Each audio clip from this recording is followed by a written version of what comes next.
ٹھیک ہے، خیریت سے ہیں؟ اللہ تعالیٰ کے احسان، آپ سنائیں کیسے ہیں؟ خیریت سے ہیں آپ؟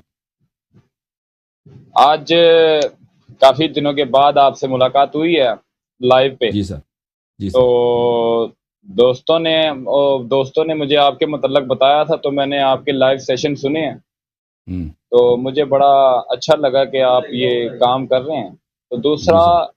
بات میں نے یہ کرنی تھی کہ پہلے تو یہ ہو جائے، جیسے کہ ابھی آپ نے دوسرے کالر سے بات کی ہے تو وہ آپ ہوں. کو بولنے کا موقع نہیں تھا دے رہا.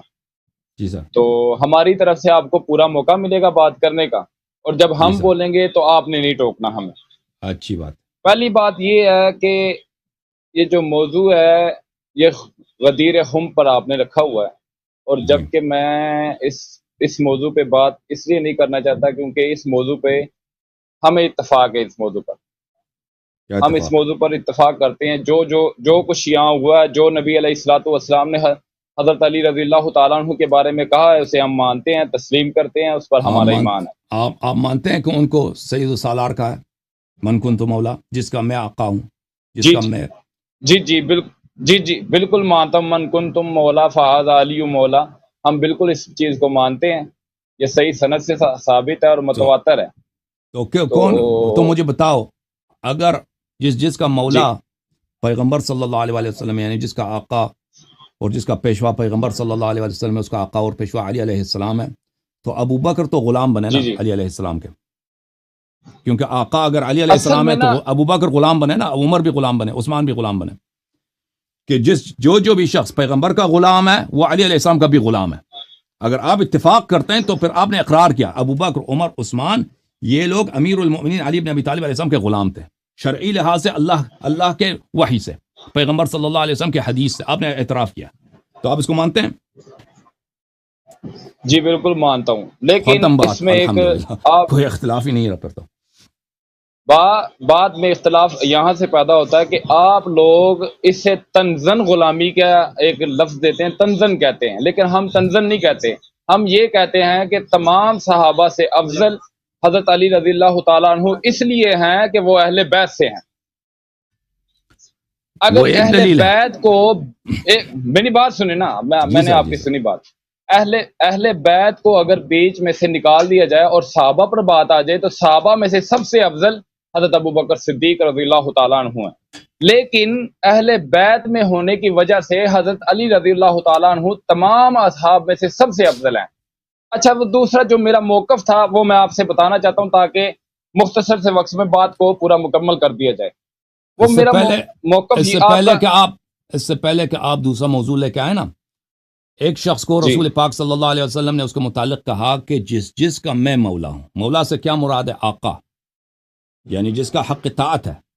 یعنی رسول صلی اللہ علیہ وسلم ہمارے آقا ہیں، اس کا کیا مطلب ہے؟ آقا ہیں یعنی وہ جو حکم دے، ہمارے جی سید ہیں، ہمارے سردار ہیں. یعنی وہ جس طرح کا فیصلہ سنائے، ہم سے کہہ دے کہ بھئی تو اس طرح کرو، اس طرح کرو، یہ نہ کرو، تو ہم پہ واجب الاتباع ہے، کسی کو مخالفت کا ذرہ برابر بھی حق نہیں ہے.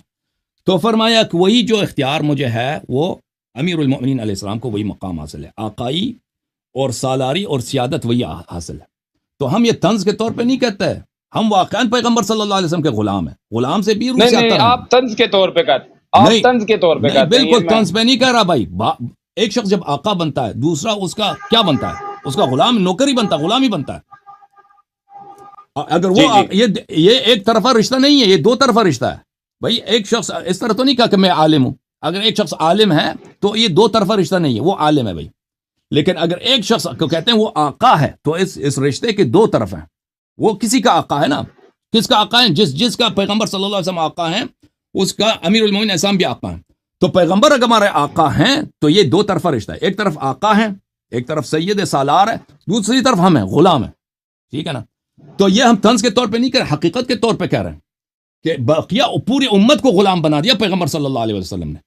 پوری امت کو غلام بنا دیا، نوکر بنا دیا، تابع بنا دیا، مطیع بنا دیا. ان کا فرمان سنو. تو آپ کہہ رہے ہیں ابو بکر افضل ہے. ہائے بھائی، آقا اور نوکر میں بھائی کیا تقابل ہے کہ ابو بکر افضل ہے؟ آپ نے غلط بات کی. میں بتاتا ہوں آپ نے بات مکمل کر دی، میں بتاؤں اب. جی سر بتاؤ. سب سے پہلے تو آپ نے بار بار مجھے یہ کہا ہے کہ حضرت ابو بکر صدیق رضی اللہ تعالیٰ عنہ اور تمام اصحاب اہل بیت کے غلام ہیں. ایسا ہی ہے؟ میں نے یہ کہا ہی نہیں ہے کہ وہ رسول صلی غلام اللہ نہیں علیہ ہے، وسلم میں نے کہا ہے کہ غلام ہے، خادم ہے، اہل بیت سب سے افضل ہے. میں نے جب یہ کہہ دیا تو بات ختم ہو جاتی ہے اس میں. اب تنزن کی باری جب آ جاتی ہے نا، میں یہ کہہ رہا تھا کتنے اچھے الفاظوں میں کہ اہل بیت تمام اصحاب میں سے حضرت علی رضی اللہ تعالیٰ عنہ تمام اصحاب میں سے سب سے افضل ہے. ٹھیک ہے، اس میں اب وہ غلامی بھی آ جاتی ہے، خادم بھی آ جاتے ہیں، نوکر بھی آ جاتے ہیں، سب الفاظ آ جاتے ہیں، لیکن ہم نہیں بولتے. آپ لوگ اس لیے بولتے ہیں کہ آپ کو چڑ ہے. آپ کو اصحاب رسول سے اور خاص طور حضرت عمر فاروق رضی اللہ تعالیٰ عنہ سے، حضرت عثمان بن عفان رضی اللہ تعالیٰ عنہ سے اور حضرت ابو بکر صدیق رضی اللہ تعالیٰ عنہ سے. اچھا، اب میں جس مقدمے کے لیے یہاں آیا ہوں آپ سے بات کرنے کے لیے، وہ اب ہے اگر چاہیں حضرت ابو بکر صدیق اب رضی آپ اللہ اسی تعالیٰ نقطے عنہ پہ کی خلافت. آپ نے جو ابھی اعتراف کیا نا میرے بھائی کہ امیر المؤمنین جی جی علیہ الصلاۃ والسلام آقا ہیں، اور پیغمبر صلی اللہ علیہ وسلم نے نہیں فرمایا کہ یہ اس لیے کہ میرے اہل بیت میں سے ہیں اس لیے وہ آقا ہیں، فرمایا کہ یہ آقا ہیں. ٹھیک ہے نا، اللہ کے حکم سے، کیونکہ وہ نبی صلی اللہ علیہ وسلم کوئی چیز ڈلیور نہیں کرتا، تبلیغ نہیں کرتا، نہیں سکھاتا، مگر یہ اللہ کا حکم ہو. وما ينطق عن الهوى ان هو الا وحي يوحى، اس طرح نہیں ہے کہ وہ اپنے سے بنا دے. تو یہ اللہ کے حکم سے، جب اللہ نے نہیں کہا کہ اس لیے کہ وہ رشتہ دار ہے اس لیے وہ آپ کا آقا، یہ نہیں فرمایا. اللہ کے نزدیک یہ رشتہ داری وغیرہ کوئی ملاک نہیں ہوتی. اللہ کے حکم سے وہ پوری امت کے مولا ہیں، اور اس امت میں شامل صحابہ بھی ہیں سب. اور یہ میں اگر آپ سمجھے نا کہ میں نے آپ کو اذیت کے طور پر، طنز کے طور پہ نہیں کہا، حقیقت کے طور پہ کہا. پوری امت کے اختلافات حل ہو جائیں گے اسی بات کو، اگر آپ اسی بات کو جو ابھی آپ نے کہا مان لینا کہ امیر المؤمنین علیہ السلام آقا ہیں، ان کا حکم واجب الاتباع ہے پوری امت پر، من جملہ ابو بکر عمر عثمان، جس طرح رسول پاک صلی اللہ علیہ وسلم کا حکم. جی تو اس سے ان کی خلافت باطل ہو جاتی ہے، خلافت بلا فضل ثابت ہوتی ہے امیر المؤمنین علیہ السلام کی.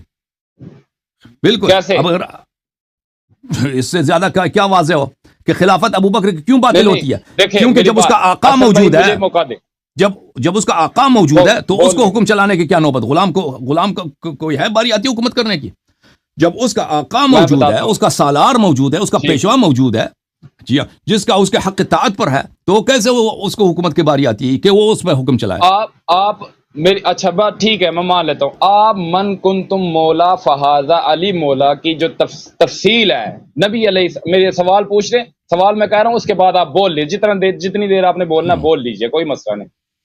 نبی علیہ الصلوۃ والسلام کو ایسی کیا وجہ پیش آئی کہ نبی علیہ الصلوۃ والسلام کہا مولا علی علیہ الصلوۃ والسلام کو کہ یہ میرا دوست ہے، میرا آقا ہے، جو اس کی مخالفت کرے گا وہ میری مخالفت کرے گا، جو اس کی اطاعت کرے گا وہ میری اطاعت کرے گا. ٹھیک ہے، یہ ایسی کیا وجہ پیش آئی جو نبی علیہ الصلوۃ والسلام نے مولا علی علیہ الصلوۃ والسلام کے لیے یہ الفاظ کہے؟ پہلا سوال. دوسرا سوال، آپ نے کہا کہ جب آقا ایک انسان بن جاتا ہے تو دوسرے سارے غلام بن جاتے ہیں، اور غلام خلافت کا اہل نہیں رہتا، اس کی خلافت باطل ہو جاتی ہے. تو اس کو آپ ثابت کر دیں گے قرآن و حدیث کی روشنی میں. اس طرح آپ کی باتوں کی کوئی اہمیت نہیں ہے ہمارے پاس. آپ جتنی بھی باتیں کریں گے ہمارے لیے اس کی کوئی اہمیت نہیں. اہمیت ہے دلیل کی، قرآن کی، سنت کی. آپ ان سے ثابت کریں کہ اس بنیاد سے ان کی خلافت باطل ہو جاتی ہے تو مدعا ہی ختم ہو جاتا ہے. جی اس کی وجہ پہلی وجہ کیا کہ کیوں رسول پاک صلی اللہ علیہ وآلہ وسلم نے کہا من کنت مولا فعلی علیہ السلام مولا؟ اس کی وجہ کیا ہے؟ تو ایک نقطہ نظر یہ ہے کہ صحابہ نے شکایت کیا تھا رسول پاک صلی اللہ علیہ وسلم سے کہ ہمیں رنجش ہے آپ کے داماد سے. جی تو رسول پاک صلی اللہ علیہ وسلم نے سوچا کہ بھئی میں سب کا الگ الگ کیسے جواب دوں کہ ان کو منا دوں کہ بھئی ان سے ناراضگی نہ ہو آپ کی.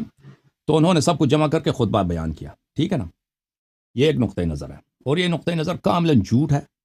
یہ نقطہ نظر پوری دنیا میں پھیلی ہوئی ہے، شرق میں جائیں، غرب میں جائیں، انگلش میں، عربی میں، اردو میں، بنگالی میں، ہندی میں، افریقہ میں، عرب میں، عجم میں، پاکستان میں اسی جھوٹ کو پھیلایا ہوا ہے. اس کی ایک حدیث بھی نہیں ہے، ایک حدیث بھی نہیں ہے، کسی صحابی کا قول بھی نہیں ہے، کسی تابعی کا بھی قول نہیں ہے. یہ ایک جھوٹ ہے جو بعد میں بنائی گئی ہے کہ وجہ صدور خطبہ غدیر کیا ہے کہ صحابہ نے شکوہ کیا تھا. ٹھیک ہے نا، آپ نے پوچھا نا، شاید آپ کے ذہن میں یہی بات ہے. تو یہ وجہ بالکل جھوٹ ہے. آپ کے پاس ایک ضعیف حدیث بھی نہیں ہے، صحیح حدیث تو چھوڑیں، ضعیف حدیث بھی نہیں ہے کہ رسول پاک صلی اللہ علیہ وسلم نے اس لیے غدیر قوم میں یہ اعلان فرمایا تھا کہ صحابہ نے شکایت کی تھی. ایک ضعیف حدیث بھی نہیں ہے. ٹھیک ہے نا، چاہے کہ ایک صحیح حدیث ہو. جو شکوے والی بات تھی وہ سنہ 8 ہجری کی ہے، وہ مدینے کی بات ہے، وہ خطبہ غدیر بھی نہیں تھا. وہ آپ صحابہ برید اسلمی کی حدیث ہے یا عمران بن حسین کی حدیث ہے، وہ گفتگو تھی آپس میں، یمن سے واپس آئے تھے، صحابہ نے شکایت کیا تھا، اسی وقت رسول پاک صلی اللہ علیہ وسلم نے مجلس میں ان کو ڈانٹا تھا، اور وہ بھی امامت کی دلیل ہے، کیونکہ اس میں یہ ہے علی ولی کل مؤمن من بعد، کہ علی علیہ السلام میرے بعد ہر مومن کے ولی ہیں، وہ بھی امامت کی دلیل ہے، لیکن وہ اس کا خطبہ غدیر سے کوئی تعلق ہی نہیں ہے، وہ سنہ 8 ہجری کا واقعہ ہے۔ یہ مسئلہ بہت واضح ہے کہ امیر المؤمنین علیہ الصلوۃ والسلام جب رسول پاک صلی اللہ علیہ وسلم کے ساتھ غدیر میں تھے، وہاں پر یمن سے کوئی قافلہ نہیں آیا تھا، وہ سب لوگ حج سے واپس آ رہے تھے۔ بہرحال تو وجہ صدور خطبہ کیا ہے؟ وجہ صدور خطبہ یہ ہے کہ رسول پاک صلی اللہ علیہ وآلہ وسلم نے خود اپنی موت کی خبر دی ہے اسی خطبہ غدیر میں۔ خطبہ غدیر میں یہ مسلم میں موجود ہے، صحیح مسلم میں، یوشک ان یاتی رسول ربی فاجیب، کہ بہت قریب ہے کہ فرشتہ مرگ ملک الموت اللہ کی جانب سے آئے گا اور میں مر جاؤں گا۔ تو یہ واضح بات ہے کہ ان کی وفات کے فوراً بعد امامت کی ضرورت ہے، کہ امت کی لیڈرشپ کس کے ہاتھ میں ہو۔ اس کے علاوہ آپ کے ہاں متعدد کتب میں موجود ہے کہ اللہ کی جانب سے یہ حکم آیا، یا ایھا الرسول بلغ ما انزل الیک من ربک وان لم تفعل فما بلغت رسالته واللہ یعصمک من الناس ان اللہ لا یهدی القوم الکافرین۔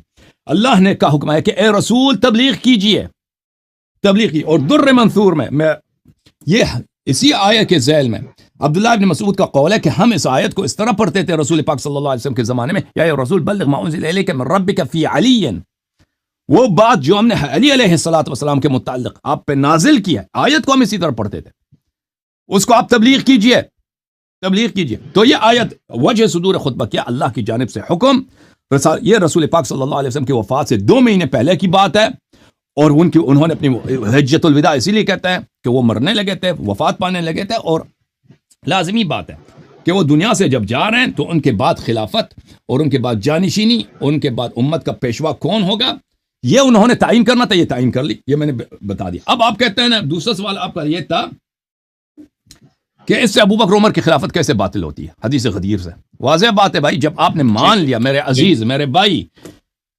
سوال آپ کا کتنا عجیب ہے، جب آپ نے خود اعتراف کیا کہ مولا کا مطلب ہے سید، مولا کا مطلب ہے آقا، مولا کا مطلب ہے پیشوا، آپ نے ابھی کہا، اب میں نے تو آپ سے پوچھا بھی تھا، مولا کا مطلب دوست بھی ہے، مولا میں نے تو مانا ہے، میں نے تو اس چیز سے انکار ہی نہیں کیا، میں تو مان رہا ہوں اس چیز کو۔ ابھی آپ نے جب شروع میں کہا تھا، آپ نے کہا تھا کہ ہم حدیث غدیر پہ بالکل آپ سے اتفاق کرتے ہیں، میں نے آپ سے پوچھا تھا کہ آپ مولا کے معنی کو مانتے ہیں؟ جی ابھی بھی میں کہہ رہا ہوں کہ میں اتفاق سالار ہے، آقا ہے، پیشوا ہے، تو آپ نے خود کہا کہ اب میں مانتا ہوں۔ جب رسول پاک صلی اللہ علیہ وآلہ وسلم نے کہا ہے کہ جس کا میں آقا ہوں، جس کا میں پیشوا ہوں، جس پہ میرا فرمان چلتا ہے، امیر المؤمنین علیہ السلام اس کا آقا ہے، اس پر امیر المؤمنین علیہ السلام کا فرمان چلتا ہے، واجب الاتباع ہے۔ تو اس میں سب آ جاتے ہیں بھائی، آپ یا جو بھی مسلمان ہے، جو بھی اس امت سے ہے، جو بھی کلمہ گو ہے نا، کافر وغیرہ تو نہیں مانتے پیغمبر کو صلی اللہ علیہ وسلم کو، لیکن کافر کا بھی مولا پیغمبر ہے، کافر کا بھی آقا ہے، لیکن وہ مانتے نہیں۔ لیکن اس امت میں کم از کم جتنے لوگ مانتے ہیں نا، ان میں سب صحابہ آ جاتے ہیں، اس میں عشرہ مبشرہ آ جاتے ہیں، اس میں خلفاء آ جاتے ہیں، ابو بکر عمر عثمان آ جاتے ہیں، ان کا آقا پیغمبر ہے، رسول پاک صلی اللہ علیہ وسلم کا فرمان ان پہ واجب الاتباع ہے، اسی لیے امیر المؤمنین علیہ السلام کا فرمان منہ بمنہ ان پہ واجب الاتباع ہے۔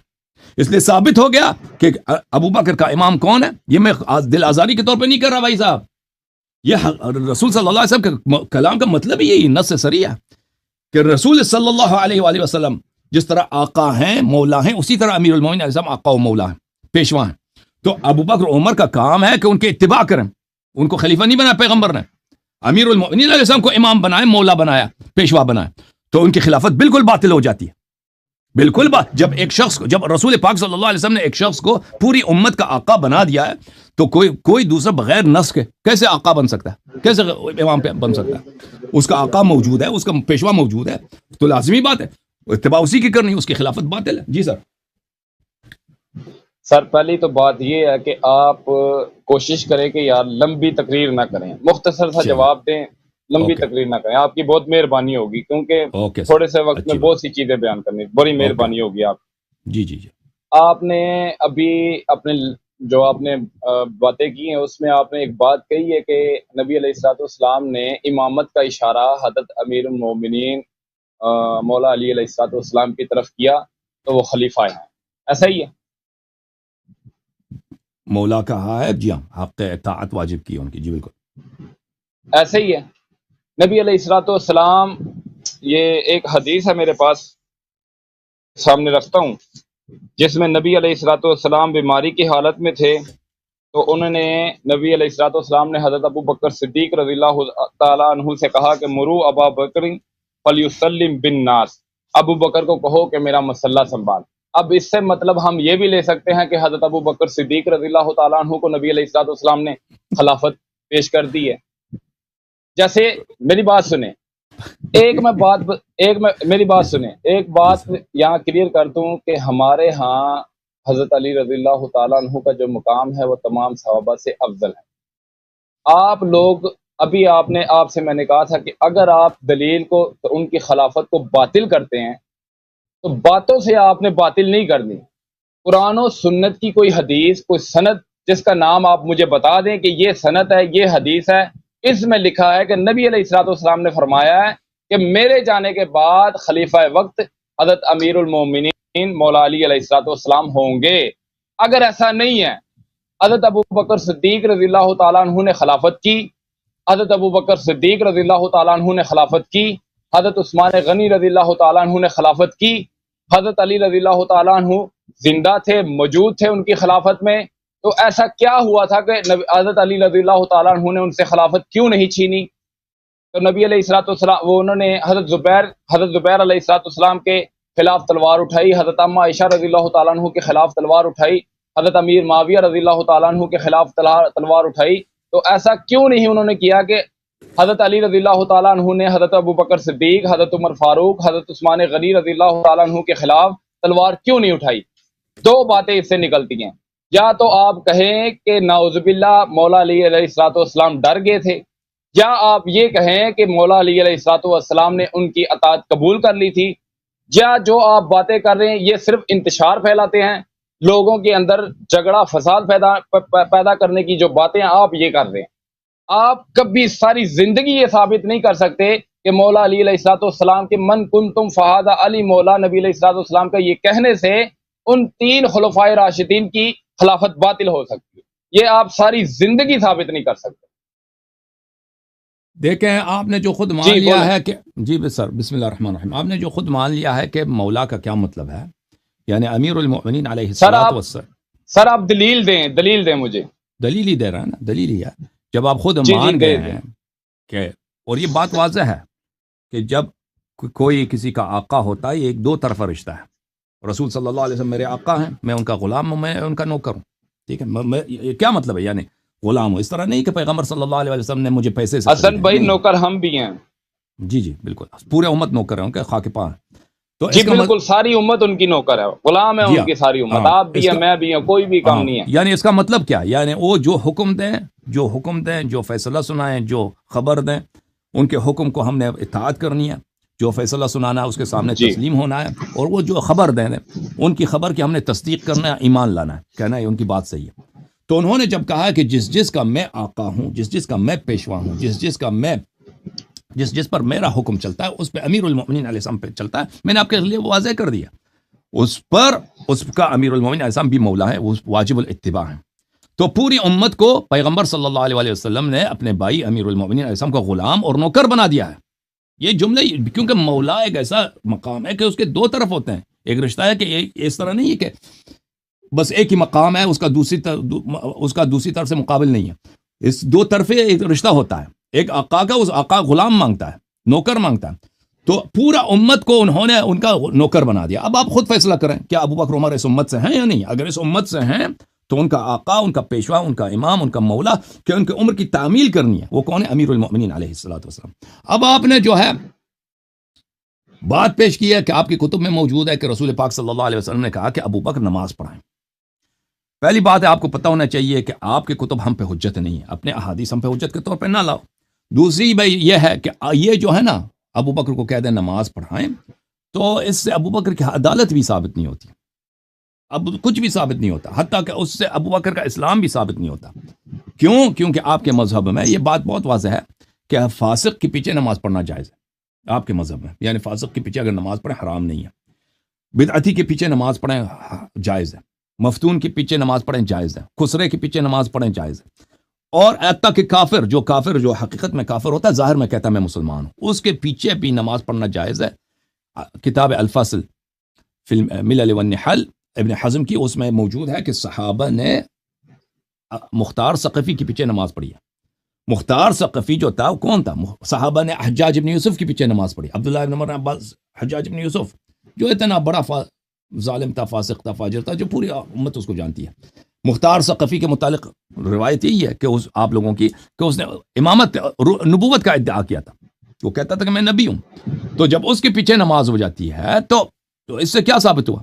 ہم یہاں پہ آپ نے جب اس سے کچھ بھی ثابت نہیں ہوتا، ہم یہاں پہ اس سے ثابت نہیں ہوتا کہ اس کو رسول پاک صلی اللہ علیہ وسلم نے مسلمانوں کا امام بھی بنایا نا، وہ پیش نماز بنایا۔ پیش نماز تو چور کے پیچھے بھی آپ نماز پڑھ سکتے ہیں۔ اچھا، پھر آپ نے مجھ سے مطالبہ کیا کہ آپ مجھے حدیث دکھائیں کہ رسول پاک صلی اللہ علیہ وسلم نے کہا کہ امیر المومنین سب میرے جانشین ہیں۔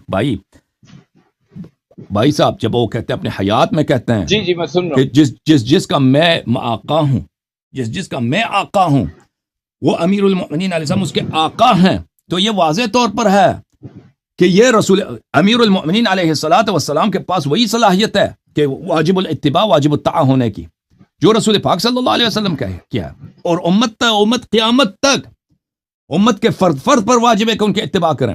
اچھا، اگر آپ صرف اگر ہمارے پاس خلافت والی حدیث نہ بھی ہوتی تو اس سے کوئی فرق نہیں پڑتا، لیکن ہمارے پاس ہے۔ ملاحظہ فرمائے کتاب السنہ لابی بکر احمد ابن عامر ابن ابی عاصم جزء اول چاپ دار السمیعی، یہاں پہ ملاحظہ فرمائیے صفحہ نمبر 799 میں حدیث نمبر 1222 ابن عباس سے روایت کرتے ہیں، انت منی بمنزلت ہارون من موسیٰ، رسول پاک صلی اللہ علیہ وآلہ وسلم نے قال لعلی علیہ السلام سے کہا کہ آپ کا منزلت وہی ہے جو ہارون کو، مجھ سے وہی منزلت ہے جو ہارون کو موسیٰ سے تھا، اور ہارون بنص قرآن کریم اخلفنی فی قومی، ہارون موسیٰ کا خلیفہ تھا، الا انک لست بنبی، لست نبیا، آپ نبی نہیں ہیں، وانت خلیفتی فی کل مؤمن من بعدی، اور میرے بعد ہر مؤمن پر آپ میرے خلیفہ ہیں، میرے جانشین ہیں۔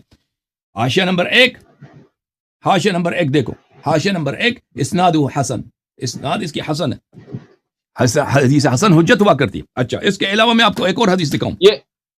یہ حدیث جو آپ نے پڑھی ہے اسے پورا کرے، یہ پوری حدیث پڑھے، آدھی نہ پڑھے، پوری حدیث پڑھے، آگے الفاظ پڑھیں نبی علیہ الصلوۃ والسلام نے کیا کہا ہے وہ پورے۔ اس کے بعد کوئی نہیں ہے، اس کے بعد ختم ہے، جملہ ختم ہے۔ دیکھیں یہ حدیث ہے، میں اب آگے پڑھاتا ہوں۔ انت منی بمنزلت ہارون من موسیٰ۔ آپ الفاظوں کے بہت بڑے کھلاڑی ہیں، میں نے آپ سے پہلے کہا ہے کہ دلیل سے ثابت کریں، آپ کی باتیں میرے لیے قابل قبول اور قابل حجت نہیں، آپ نے ثابت کرنا ہے تو ثابت دلیل سے ہوگی۔ آپ نے جو ابھی حدیث بیان کی ہے وہ بھی آدھی بیان کی ہے، لوگوں کو لعنت ہے اس پر جس نے حدیث، اگر حدیث سامنے نہ ہو نا کتاب صفحے پر تو آپ کہہ سکتے ہیں کہ میں نے سامنے نہیں پڑھی۔ یہ حدیث 1222 ہے، حدیث میں دوبارہ پڑھتا ہوں پوری حدیث پڑھیں۔ انت منی بمنزلت ہارون من موسیٰ الا انک لست نبیا وانت خلیفتی فی کل مؤمن من بعدی قال ابو بکر جو اس کتاب کا مصنف، حدیث ختم ہو گیا۔ وحدیث السفینہ ثابت من جہت النقل، سعید ابن جمہان روا عن حماد ابن سلمہ والعوام ابن حوشب والحشرج۔ پھر اس کے بعد حدیث نمبر ہے 1223۔ میں نے حدیث پوری پڑھی ہے، آپ کہتے ہیں میں نے غلط پڑھی ہے، لعنت ہے اس پر جس نے حدیث میں سے کچھ غلط نہیں پڑھی، آدھی پڑھی ہے۔ غلط مجھ پر الزام نہ لگائیں، میں نے غلط کا لفظ، آپ ہی کا کتاب ہے بھائی، میں نے آپ کو کہا ہے کہ آپ نے حدیث آدھی پڑھی ہے، غلط کا لفظ میں نے استعمال ہی نہیں کیا۔ کہاں آدھی پڑھی ہے؟ اچھا، مجھے موقع دیں، دوسرا حدیث بھی سن لو، چلو سنائیں دوسری حدیث سنا لیتے ہیں۔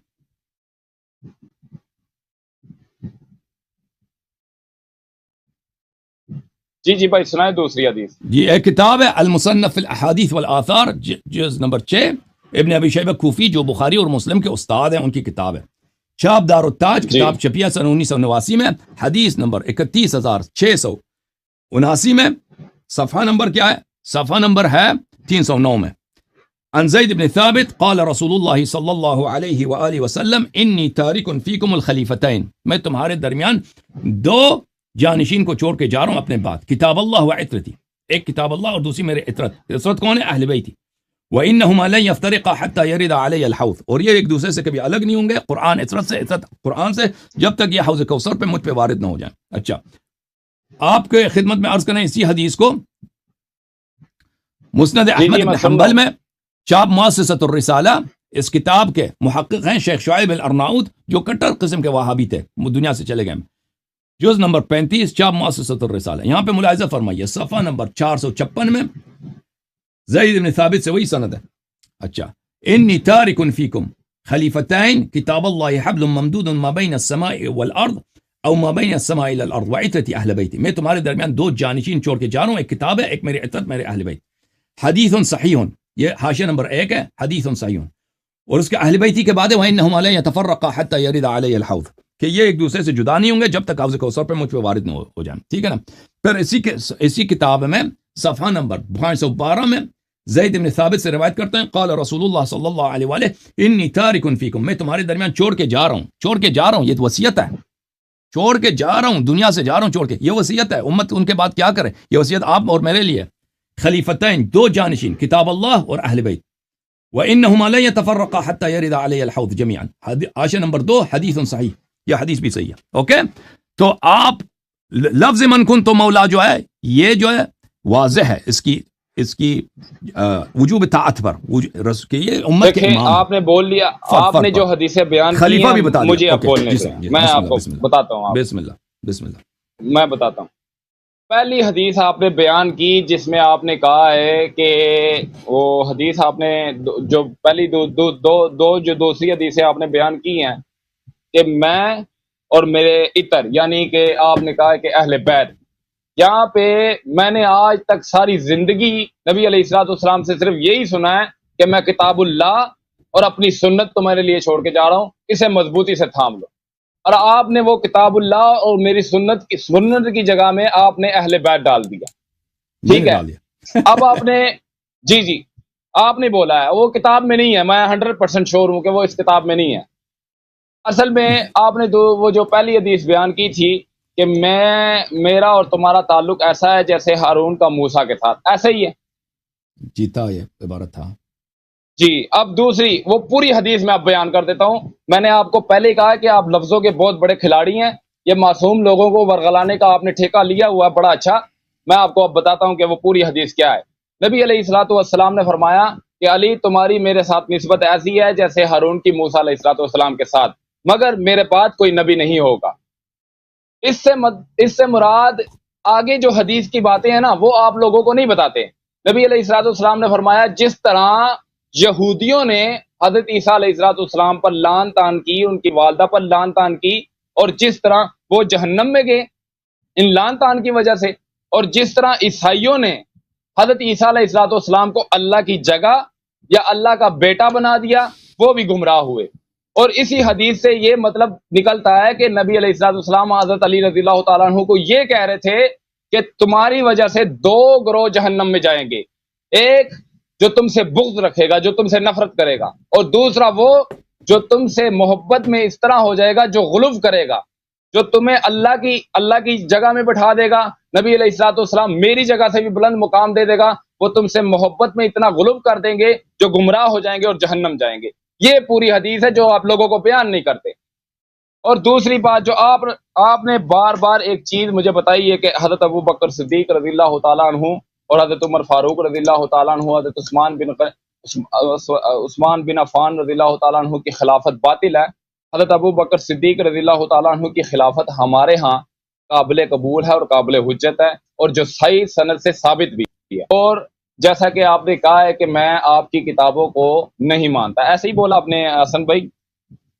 آپ کے احادیث ہم پہ حجت نہیں ہے. جی ہاں، مطلب مانتے نہیں نا، حجت کا استعمال نہ کریں. آپ کہیں کہ میں مانتا ہی نہیں ہوں، ایسے نہیں مانتا جو اگر صحیح حدیث نہیں ہے نہیں صحیح حدیث نہیں کہ میں نے آپ کو پہلے کہا ہے کہ آپ لفظوں کے جادوگر نہ بنے میرے ساتھ. میں نے آپ کو کہا ہے کہ آپ ہماری احادیث کی کتب کو مانتے ہیں یا نہیں مانتے، یہ بتائیں. ان میں سے جو اہل بیت علیہ السلام کے مذہب کے موافق حدیث ہیں، اہل بیت علیہ السلام کے مذہب میں ان کی تائید ہے تو ان کو مانتے ہیں، باقی کو نہیں مانتے. وہ کیوں نہیں مانتے؟ کیونکہ رسول پاک صلی اللہ علیہ وسلم نے ابھی آپ کے سامنے میں نے پیش کیا ہے نا کہ رسول پاک صلی اللہ علیہ وسلم نے صحیح حدیث میں فرمایا کہ میں اپنے بعد دو جانشین چھوڑ کے جا رہا ہوں، خلیفتین، ایک کتاب اللہ، جی ایک کتاب اللہ اور ایک میری عطرت میری اہل بیت. آپ نے کہا کہ آپ نے زندگی ساری سنی ہے کتاب اللہ و سنتی، تو یہ یاد رکھیں میرے بھائی کہ یہ حدیث کتاب اللہ و سنتی نہ کتاب بخاری میں ہے، نہ مسلم میں ہے، نہ مسند احمد بن حنبل میں ہے، نہ کتاب اللہ آپ کا بلا کرے، نہ کتاب سنن ترمذی میں ہے، نہ سنن نسائی میں ہے، نہ سنن ابی داود میں ہے، نہ سنن ابن ماجہ قزوینی میں ہے، صحاح میں کسی میں نہیں ہے. یہ صرف ضعیف اسانید کے ساتھ آپ کے کتب میں موجود ہے. جو صحیح حدیث ہے صحیح سند کے ساتھ موجود ہے کتاب اللہ و عطرت اہل بیتی ہے، اور یہ حجت ہے آپ پر، یہ آپ پہ حجت. اچھا. اور سنت جو ہے اچھا. سنت جو ہے رسول پاک صلی اللہ علیہ وسلم کی جانشین نہیں بن سکتا. سب جانتے ہیں سنت جو ہے رسول پاک صلی اللہ علیہ وسلم فرد ہیں، وہ امر کرتے ہیں، وہ نہیں کرتے ہیں، وہ دکھاتے ہیں. سنت فرد نہیں ہے، سنت اقوال ہے، افعال ہے، ان کے جو لوگوں کے حافظے میں. سنت کچھ غلط ہیں، سنت کچھ ضعیف ہیں، سنت کچھ مردود ہے، سنت کچھ ان میں سے اس میں جھوٹی بھی ہو سکتی ہے. تو سنت کبھی رسول پاک صلی اللہ علیہ وسلم کی جگہ نہیں لے سکتی. ان کی جگہ ایک فرد ہونی چاہیے، اور وہ فرد اہل بیت طاہرین علیہم الصلوۃ والسلام ہے. ٹھیک ہے نا؟ تو جانشین جو ہے اہل بیت علیہ السلام. تو ہم کیوں نہیں مانتے آپ کے وہ احادیث جن کے اہل بیت علیہ السلام نے تائید نہیں کیا، اسی لیے نہیں مانتے کہ جانشین پیغمبر کا کون ہے؟ اہل بیت علیہ السلام. آپ کی کتاب سے ثابت کیا، آپ بھی یہی کریں. وہ احادیث جن کے اہل بیت علیہ السلام نے تائید نہیں کیا آپ ان کو چھوڑ دیں، کیونکہ آپ کے مذہب سے ہم نے ثابت کر دیا کہ پیغمبر صلی اللہ علیہ وسلم کا جانشین کون ہے؟ اہل بیت علیہ السلام، امیر المؤمنین علیہ السلام. یہ آپ نے اپنی طرف سے ثابت کیا ہے، یہ آپ کی نہ کتب میں لکھا ہے، اور جو آپ نے یہ آپ نے مجھے حوالہ دیا ہے اس کتب کا کہ اس کتاب میں لکھا ہے، اس کتاب میں بھی ایسا نہیں لکھا ہوگا، مجھے پتا ہے. اسی ہر طرف یہی بات لکھی ہوئی ہے کہ میں یہاں سے جا رہا ہوں، میرے قرآن اور میری سنت پر عمل کرتے رہنا، اسے مضبوطی سے تھام لو، تم گمراہ نہیں ہوگے. یہی لکھا ہے، اہل بیت کا لفظ نہیں لکھا ہوا. اچھا، عمار بن یاسر رضی اللہ تعالیٰ عنہ کی کوئی حدیث آ جائے. اچھا میری بات سنیں نا، آپ نے بول دیا، پھر آپ میری بات میں نہ بولیں. ابھی جو میں نے احادیث دکھائی ہے وہ آپ سمجھتے ہیں کہ میں نے کتاب میں گڑبڑ کیا؟ میں نے کتاب مثلا چھپوا دیا. ہاں آپ نے کیا ہے، کوئی مسئلہ نہیں. اب میری بات سنیں. اگر بعد میں آپ نے چیک کیا اور یہ آپ کے کتب میں سے نکل آیا صحیح میں دوبارہ لائیو پہ آؤں گا، میں دوبارہ لائیو پہ آؤں گا اور آپ سے معذرت کروں گا، لائیو پہ آ کے معذرت. ابھی میں آپ سے کہہ دیتا ہوں میرے بھائی کہ یہ جو حدیث کتاب اللہ و سنتی ہے، میں نے ایک دو دفعہ پھر کہتا ہوں کہ یہ نہ بخاری میں ہے، نہ مسلم میں ہے، نہ ترمذی میں ہے، نہ نسائی میں ہے، نہ مسند احمد بن حنبل میں ہے، نہ کتاب سنن ابن ماجہ میں ہے، اور نہ بھائی کس ان میں نہیں ہے. یہ سب صحیح، صرف صحیح ضعیف حدیث ہے، ضعیف سند کے ساتھ ہے. جو صحیح حدیث ہے متواتر ہے وہ ثقلین ہے اور خلیفتین ہے. ٹھیک ہے نا؟ اور اگر میں نے کتاب میں میں نے ہیرا پھیری کی ہو ایک حرف کی، تو میں ادھر آ جائیں آپ، وہ مجھے دکھائیں، تو میں یہاں پہ اپنا نام چینج کروں گا، حسن اللہ عریہ، اس کو میرا نام ادھر یہاں پہ غلام معاویہ رکھ دینا. اوکے. اچھا میری بات سنیں. سب سے پہلے پچھلی نشست میں آپ کی ایک چشتی سلسلے سے ایک عالمی دین سے ان کے ہوئی ہے، جس میں آپ نے کہا تھا کہ کوئی ابو بکر صدیق رضی اللہ تعالیٰ عنہ کی خلافت ثابت کرے یا ان کا ایمان ثابت کرے. تو میں اپنا نام، جس طرح ابھی آپ نے بڑے درلے کے ساتھ کہا ہے نا کہ میں اپنا نام غلام معاویہ رکھوں گا، اس میں آپ نے ان کے بیٹے کا نام لیا غلام یزید رکھوں گا، ایسا ہی ہے کہا ہے کہ نہیں آپ نے؟ اسلام ثابت کریں، وہ کوئی عالم آ جائے نا ان کے ساتھ بات ہوگی، وہ آپ کے ساتھ تو نہیں ہوئی نا. تو سر میں ثابت کروں گا نا. حضرت عمار رضی اللہ تعالیٰ عنہ آپ کی نظر میں کیا حیثیت رکھتے ہیں؟ ایک صحابی ہیں، ایک اچھے صحابی ہیں. کیسے مطلب؟ تھوڑا وضاحت سے بتائے نا. ایک اچھے صحابی ہیں، شیعہ تھے، اچھے صحابی تھے، رافضی تھے. شیعہ تھے، اچھے صحابی تھے. اچھا، ان سے اگر ثابت کر دوں تو دکھائیں بھائی، دکھائیں. نہیں، ان سے اگر ثابت کر دوں تو اپنا نام غلام یزید رکھیں گے. چلے ٹھیک ہے، آ جائیں بھی دلیل لے کے آئیں نا، صحیح دلیل لے کے آئیں جو ثابت ہو جائے. تو عمار سے لے کے آئیں، کسی بھی سے وہ ثابت ہو جاتا. اصل میں دلیل لے بھی آؤں تب آپ نے کہنا کہ یہ آپ کی کتب کی ہم نہیں مانتے تھے. تو بھائی پھر ثابت تو آپ پڑھو، دلیل پڑھو، ہم دیکھتے ہیں آپ کی دلیل کیا ہے بھائی. چلیں ٹھیک ہے، میں بھی پڑھنے لگا ہوں دلیل. حضرت علی رضی اللہ تعالی عنہ نے، یہ بخاری کی حدیث ہے، ٹھیک ہے؟ اوکے. بخاری کی حدیث ہے 1700 حدیث نمبر. جب طلحہ زبیر اور عائشہ رضی اللہ تعالی عنہم بصرہ کی طرف روانہ ہوئے تو علی رضی اللہ تعالی عنہ نے عمار بن معاف یاسر کیجیے، اور حسن کس کتاب میں آپ نے بولا؟ بات بخاری، صحیح بخاری 7100۔ جب تک میری بات مکمل نہ ہو تو مجھے ٹوکنا نہیں بیچ اوکے، بسم اللہ، نکال لیں آپ۔ بسم اللہ۔ جب طلحہ زبیر اور عائشہ رضی اللہ تعالی عنہم بصرہ کی طرف روانہ ہوئے تو علی رضی اللہ تعالی عنہ حضرت علی رضی اللہ تعالی عنہ نے عمار بن یاسر اور حسن ابن علی رضی اللہ تعالی عنہما کو بھیجا۔ یہ دونوں بزرگ ہمارے پاس کوفہ آئے اور ممبر پر چڑھے۔ حسن بن علی رضی اللہ تعالی عنہما ممبر کے اوپر سب سے اونچی جگہ تھے اور عمار بن یاسر رضی اللہ تعالی عنہ سے نیچے تھے۔ پھر ہم ان کے پاس جمع ہو گئے اور میں نے عمار رضی اللہ تعالی عنہ کے یہ کہتے سنا کہ عائشہ رضی اللہ تعالی عنہ بصرہ گئی ہیں اور خدا کی قسم وہ دنیا اور آخرت میں تمہاری وہ دنیا اور آخرت میں نبی کی پاک بیوی ہیں، لیکن اللہ تبارک و تعالیٰ نے تمہیں آزمایا ہے تاکہ جان لو کہ تم اس کے لیے اطاعت کرتے ہو یا حضرت عائشہ رضی اللہ تعالیٰ عنہ کی۔ اچھا، یہ اب ہو گئی حضرت عائشہ رضی اللہ تعالیٰ عنہ کی مسلمان اور ایمان ثابت کرنے والے حضرت عمار بن یاسر رضی اللہ تعالیٰ عنہ تھے، ٹھیک ہے، جو آپ کے لیے بہت زیادہ نیک صحابی تھے، ہمارے لیے بھی ہیں، اس میں کوئی شک نہیں۔ اب جب کہ حضرت عائشہ رضی اللہ تعالیٰ عنہ مومنین ہو گئی ہیں اور مسلمان ہو گئی ہیں، آپ پہلے مانتے نہیں تھے، اب مانیں گے انشاءاللہ۔ اب یہ حضرت عائشہ رضی اللہ تعالیٰ عنہ سے ایک حدیث ہے بخاری کی 2009، ٹھیک ہے۔ رسول اللہ صلی اللہ علیہ وسلم نے فرمایا، جس دن رمضان کے راتوں میں بیدار رہ کر نماز تراویح پڑھی اور ایمان اور ثواب کی نیت کے ساتھ، اس کے اگلے تمام گناہ معاف ہو جائیں گے۔ ابن شہاب نے بیان کیا کہ پھر نبی کریم صلی اللہ علیہ وسلم وفات ہو گئے اور لوگوں کا یہی حال رہا، الگ الگ اکیلے اور جماعتوں سے تراویح پڑھتے تھے۔ اس کے بعد ابو بکر رضی اللہ تعالیٰ عنہ کے دور خلافت میں اور حضرت عمر رضی اللہ تعالیٰ عنہ کی ابتدائی دور میں خلافت بھی ایسا ہی رہا۔ اب تیسری حدیث سنیں، وہ بھی میں آپ کو بیان کر دیتا ہوں، بخاری صحیح ہوگی انشاءاللہ۔ آپ سمجھتے ہیں اس سے ثابت ہوتا ہے؟ میں ثابت کروں گا نا، ذرا بولنے تو دو ہی نہیں یار، پھر آپ کو موقع دوں گا، آپ بول لیں گا، پھر اس کے بعد بات ختم کر دیں گے۔ آپ کسی عالم دین کو لے کے نا تو اس سے گفتگو ہو جائے، اپنے کسی مولانا سر جب حضرت، میری بات سنیں، آپ نے پہلے مجھے کہا ہے کہ ہم عمار بن یاسر رضی اللہ تعالیٰ عنہ کو ایک اچھا شیعہ صحابی مانتے ہیں، عمار کو مانتے ہیں نا، بخاری کو نہیں مانتے نا۔ ہاں بالکل مانتے ہیں نا یار، اس کی بات نہیں مانتے، اس کو مانتے ہیں، اس کی بات نہیں مانتے۔ اس کی بات ثابت ہو جائے تو مانتے ہیں نا، بخاری سے اس کی بات ہمارے لیے ثابت نہیں ہوتی۔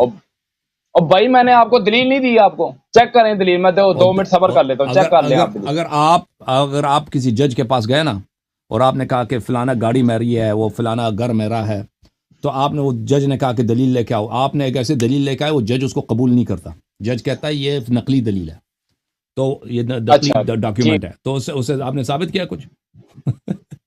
سر میں نے آپ سے ثابت کیا، آپ نے اپنی زبان سے کہا ہے کہ عمار بن یاسر رضی اللہ تعالیٰ عنہ ایک نیک اور شیعہ صحابی تھے، ایسے ہی بولا نا آپ نے، اور سر آپ نے کہا تو ہے نا حسن بھائی، عمار تو صحیح ہے نا حسن بھائی، میں نے پہلے عمار ادھر ہیں، یہیں پر ہیں، میری بات سنیں، عمار کی بات الفاظوں کے کھلاڑی نہ بنے آپ، میں نے آپ سے کہا ہے کہ میں آپ کو بھی بولنے کا ٹائم دوں گا، مجھے بھی بولنے کا ٹائم دے۔ آپ نے اپنے الفاظ اپنی زبان سے کہا ہے کہ عمار بن یاسر رضی اللہ تعالیٰ عنہ اچھے اور نیک اور شیعہ صحابی تھے، ایسا ہی بولا نا آپ نے۔ جب وہ ان کو مانتے ہیں، ان کی باتوں کو نہیں مانتے آپ، پھر آپ نے مجھے کہا کہ دلیل سے ثابت کرو گے تو میں مان لوں گا۔ میں نے آپ کو ایک دلیل دی ہے جس سے یہ ثابت ہوتا ہے، کیونکہ آپ لوگ حضرت عمہ عائشہ رضی اللہ تعالیٰ عنہ کو بھی مسلمان نہیں مانتے، ٹھیک ہے۔ میں نے ان کی دلیل سے یہ ثابت کیا ہے کہ حضرت عمہ عائشہ رضی اللہ تعالیٰ عنہ مسلمان تھے۔ پھر حضرت عمہ عائشہ رضی اللہ تعالیٰ عنہ ہی یہ کہتے ہیں کہ جب نبی علیہ الصلوۃ والسلام بیمار تھے تو نبی علیہ الصلوۃ والسلام نے حضرت عمہ عائشہ رضی اللہ تعالیٰ عنہ کو کہا کہ ابو بکر کو کہو کہ میرا مصلی سنبھال۔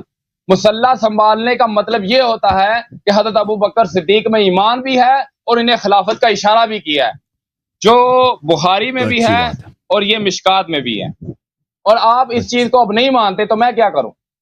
یہ تو پھر بات کا کوئی سرا نہیں نہ ہوتا۔ آپ شیعہ حضرات کی کتابیں ہو رہا ہے، دین بھی ہو رہا ہے، آپ نے اہل بیت کو پکڑا ہے، تو باقی صحابہ کا کیا کرنا ہے پھر؟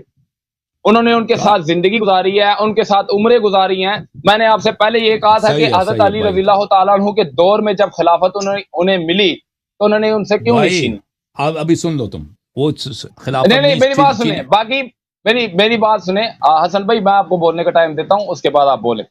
میں نے آپ سے کہا تھا کہ حضرت ابو بکر صدیق رضی اللہ تعالیٰ عنہ، عمر فاروق، عثمان تعالیٰ عنہ کو خلافت ملی، اب باطل ہے.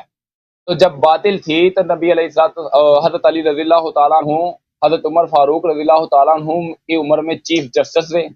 حضرت ابو بکر صدیق رضی اللہ تعالیٰ عنہ کی حضرت ابو بکر صدیق رضی اللہ تعالیٰ عنہ کی خلافت میں بھی چیف جسٹس رہے. انہوں نے، میرا سوال یہ آپ سے بنتا ہے کہ انہوں نے ان سے یہ خلافت کیوں نہیں چھینی، جبکہ آپ کہہ رہے ہیں کہ خلافت کے حقدار وہ ہیں کیونکہ نبی علیہ الصلوۃ والسلام نے کہہ دیا آقا ہیں، مولا ہیں، سب کچھ ہے. اس حدیث کو ہم مانتے ہیں، لیکن اس کا مطلب آپ غلط نکالتے ہیں. آپ سے بس یہ میں پوچھنا چاہتا ہوں کہ آپ دو لفظ بولیں، دو الفاظ. یا علی علیہ الصلوۃ والسلام نعوذ باللہ من ذالک ڈر گئے تھے، انہیں مجبوراً ان کی ابتداء کرنی پڑی، ان کی اطاعت کرنی پڑی، یا کوئی اور ایسا معاملہ نہیں ہوا تو آپ پھر جھوٹے ہیں، میں سچا ہوں. جی بولیں. آپ تقریر جی نہیں کرنی، مختصر سی بات کرنی. آپ جی آپ میرے بھائی مجھے بتائیں کہ پیغمبر صلی اللہ علیہ وسلم افضل تھے یا علی علیہ السلام افضل تھے؟ نبی علیہ الصلوۃ والسلام.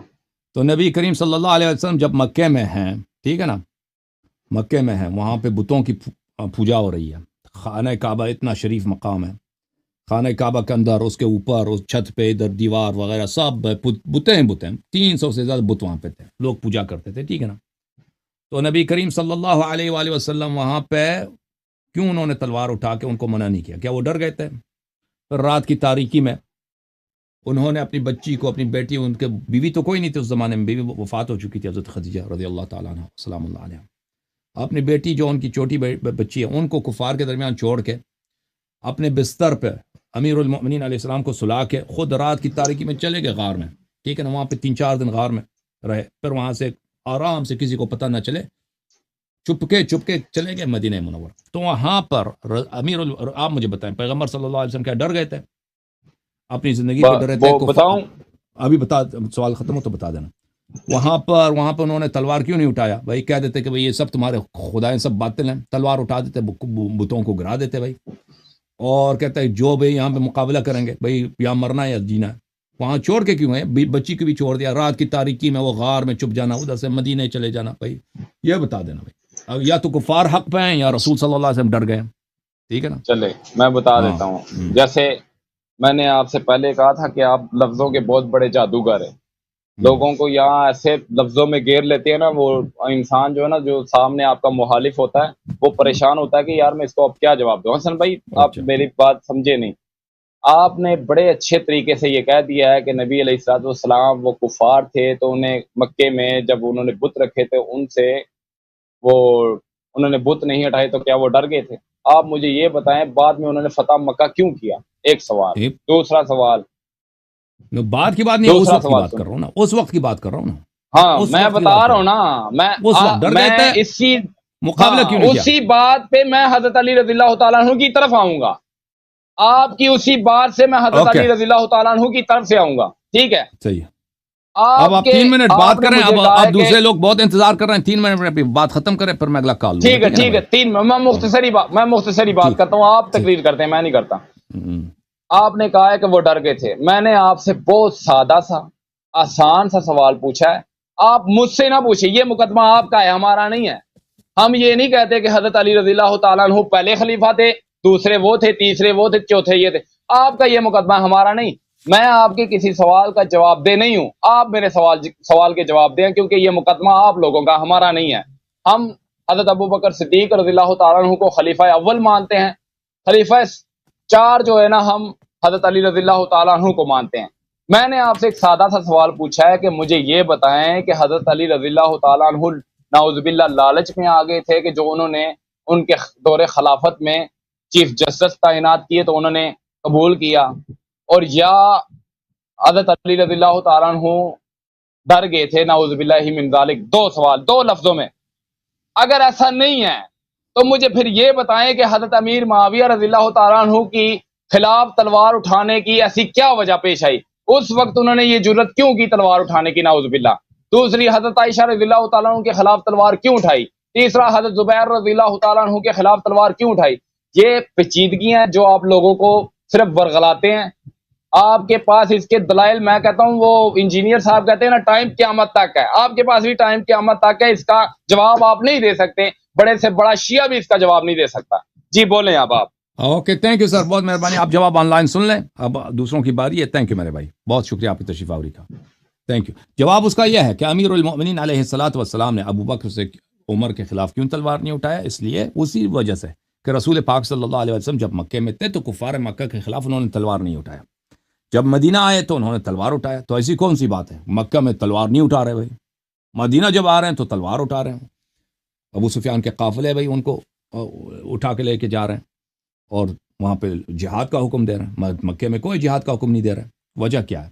وجہ اس کی یہ ہے کہ جب تک وہ مکے میں تھے ان کے پاس کوئی اتنا طاقت نہیں تھا، ان کے پاس کوئی اتنے نہیں تھا، لشکر نہیں تھا، لوگ اتنے پاس نہیں تھے کہ ان کے کفار کا مقابلہ ہو سکے.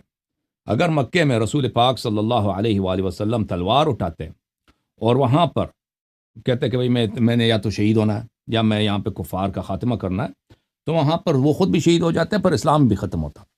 اسلام بھی ختم ہوتا. اگر رسول پاک صلی اللہ علیہ وآلہ وسلم مکے میں تلوار اٹھاتے نا کہ میں مکے کے بتوں کو گرا دوں گا، یہ کروں گا، تو وہ خود بھی شہید ہو جاتے. پھر وہاں پہ وحی کا بھی انقطاع ہوتا، پھر اسلام، نماز، روزہ سب کچھ ختم ہو جاتا. تو یہ ان کی حکمت تھی کہ انہوں نے انتظار کیا. پھر بعد میں جب ان کے انصار بنے تو انہوں نے ان کے خلاف جہاد کیا. امیر المؤمنین علیہ الصلوۃ والسلام رسول پاک صلی اللہ علیہ وسلم کے وفات کے بعد بالکل اکیلے تھے، ان کا ساتھی کوئی نہیں تھا. صحابہ نے ساتھ چھوڑ دیا تھا، صحابہ نے ان کے ساتھ بے وفائی اور غداری کی ہے، تو انہوں نے تلوار نہیں اٹھایا.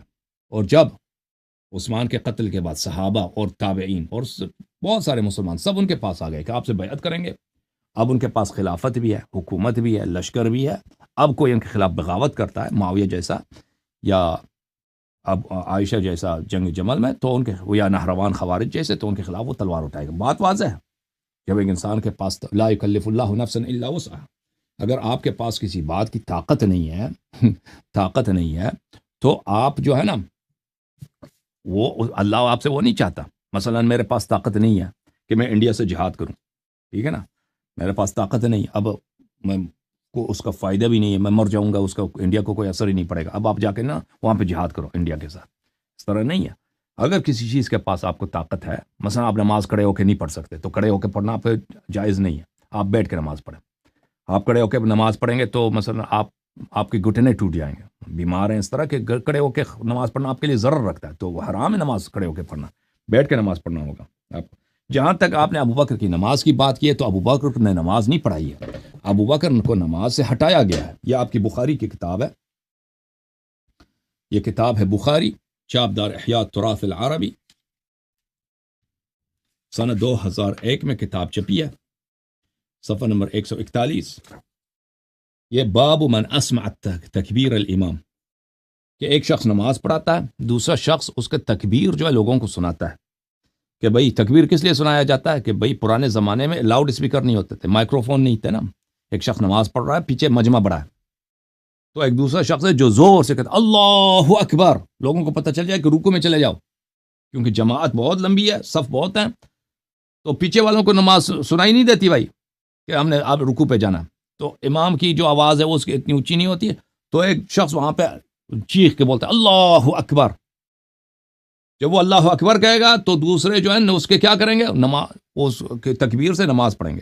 اچھا، یہ حدیث نمبر 712 بخاری میں عائشہ نے کہ نبی صلی اللہ علیہ وسلم جب بیمار ہو گئے تھے تو انہوں نے کہا کہ ابو بکر سے کہہ دو کہ نماز پڑھا دو.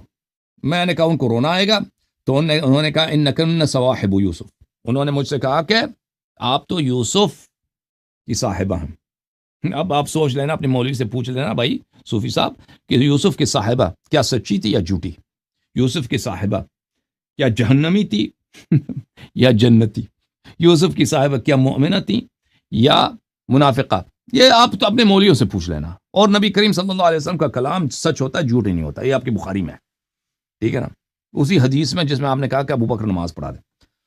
تو فصلى ابو بکر نے لوگوں کو نماز پڑھانا شروع کیا وخرج النبی صلی اللہ علیہ وآلہ یہاد بین رجلین نبی کریم صلی اللہ علیہ وسلم نے جب دیکھا کہ ابو بکر نماز پڑھا رہا ہے تو آ گئے بھائی، خود آ گئے، اور وہ چل بھی نہیں سکتے، وہ دو مردوں کے درمیان کھینچے جا رہے تھے نبی کریم صلی اللہ علیہ وآلہ وسلم کو، ایک فضل ابن عباس اور امیر المؤمنین علیہ السلام نے کندھوں کے نیچے سے اٹھایا اور وہ خود نہیں چل رہے، اتنی شدید بیماری ہے، اور ان کو لے کے آئے۔ اچھا، کأنی انظر الیہ یخط برجلیہ الارض، میں دیکھ رہا ہوں کہ نبی کریم صلی اللہ علیہ وسلم کی جو قدم مبارک ہے، وہ انسان چلتا ہے نا، پیر اٹھاتا ہے، قدم اٹھاتا ہے، قدم اٹھاتا ہے، قدم زمین پہ رکھتا ہے، لیکن اگر آپ کسی کو کندھوں کے نیچے سے اٹھا کے لے کے آ رہے ہیں اور وہ خود چل نہیں سکتا، تو اس کے پیر کیا ہوتے ہیں؟ زمین پہ لکیر بناتی ہیں، اس کے پیر زمین پہ خط بناتی ہیں، لکیر بناتی ہیں، ٹھیک ہے نا، کیونکہ آپ اس کو کھینچ کے لا رہے ہیں، اٹھا کے اس کے پیر زمین سے ٹچ ہوتے ہیں تو زمین پہ لکیر بن جاتی ہے۔ تو عائشہ کہتی ہے کہ میں نے دیکھا کہ رسول پاک صلی اللہ علیہ وسلم کو دو آدمیوں نے بازو کے نیچے سے پکڑا ہوا ہے، اٹھا کے لے کے آ رہے ہیں، اور ان کے پیر جو ہے زمین پہ خط بنا رہی ہیں، خط بنا رہا، ٹھیک ہے نا، اچھا، خط بنا رہا یخط، فلما رآہ ابو بکر ذهب يتأخر فاشار الیہ، ابو بکر کو جب رسول پاک صلی اللہ علیہ وآلہ وسلم نے جب تشریف لائے تو ابو بکر پیچھے جانے لگا، پیچھے چلا گیا کہ میں اس کا جو جہاں پہ صف میں اس کا اپنی جگہ وہاں پہ چلا گیا، چلنے لگا۔ رسول پاک صلی اللہ علیہ وآلہ وسلم نے کہا کہ ادھر نماز پڑھو، تو ابو بکر فتأخر ابو بکر جو ہے پیچھے ہٹ گیا، وقعد النبی صلی اللہ علیہ وآلہ وسلم الی جنبہ، رسول پاک صلی اللہ علیہ وآلہ وسلم ابو بکر کے ساتھ بیٹھے ہیں، وہ ابو بکر یسمع الناس تکبیرا، ابو بکر جو ہے لوگوں کو تکبیر سنا رہے تھے۔ کہنے کا مقصد یہ ہے عزیز کہ ایک شخص امام جماعت ہے نا، نماز شروع کیا اس نے، دوسرا شخص آ جاتا ہے، اس کو مصلی سے ہٹا دیتا ہے، اس کو پیچھے ہٹا دیتا ہے، اور وہ نماز پڑھانا شروع کر دیتا ہے، اور دوسرا جو پہلے والا امام تھا وہ لوگوں کو صرف تکبیر سنا رہا ہے۔ تو اب مجھے بتاؤ کہ ابو بکر کو نماز سے ہٹایا گیا ہے امامت جماعت سے، یا اس کو نماز پہ نصب کیا گیا؟ اگر ابو بکر کی نماز صحیح ہوتی نا، امامت صحیح ہوتی، تو اتنی شدید بیماری میں کہ چل بھی نہیں سکتا، رسول پاک صلی اللہ علیہ وسلم پیر کھینچے جا رہے ہیں، وہ خود نہ آتے، اور پھر ابو بکر نے جو نماز پڑھائی ہے نا، رسول پاک صلی اللہ علیہ وسلم اس کو ہٹا کر خود نماز پڑھائیں، ابو بکر صرف تکبیر سنا رہا ہے، ٹھیک ہے نا، اس طرح نہیں ہوتا، اوکے، یہ آپ کی اپنی کتب سے ہے۔ اور پھر اگر واقعاً رسول پاک صلی اللہ علیہ وسلم نے حکم دیا ہوتا کہ تم ابو بکر کو بولو نماز پڑھو، اگر واقعاً حکم ایسا تھا، تو پر کیا وجہ ہے کہ رسول پاک صلی اللہ علیہ وسلم نے عائشہ کو گالی دیا اور کہا کہ تو صاحبہ یوسف ہے، ٹھیک ہے نا، ایک شخص نے اس نے حکم کی تعمیل کی ہے، ابو بکر کو بولو نماز پڑھو، ابو بکر نماز پڑھا رہا ہے، تو صاحبہ یوسف ہے۔ اتنا سخت شدید جملے کہ یوسف والی عورتیں جو ہیں نا، وہ جو نبی اللہ یوسف کی دشمن تھیں، اتنے سخت جملے، جو فاجر فاسقہ عورتیں، دنیا طلب عورتیں، سازش کرنے والی عورتیں۔ تو یہ کس لیے بولا؟ اسی لیے بولا ہے کہ رسول پاک صلی اللہ علیہ وسلم نے ابو بکر کو نماز کا نہیں بولا تھا، خود عائشہ نے بولا ہے، عائشہ نے بولا اپنی طرف سے، اور تب ہی رسول پاک صلی اللہ علیہ وسلم نے کہا کہ تو یوسف والی ہے۔ اور اگر واقعا امر کرتا کہ تو نماز پڑھا دے، پھر اس کو نماز سے نہیں ہٹاتے کہ پھر تو نماز نہیں پڑھا سکتا، اوکے۔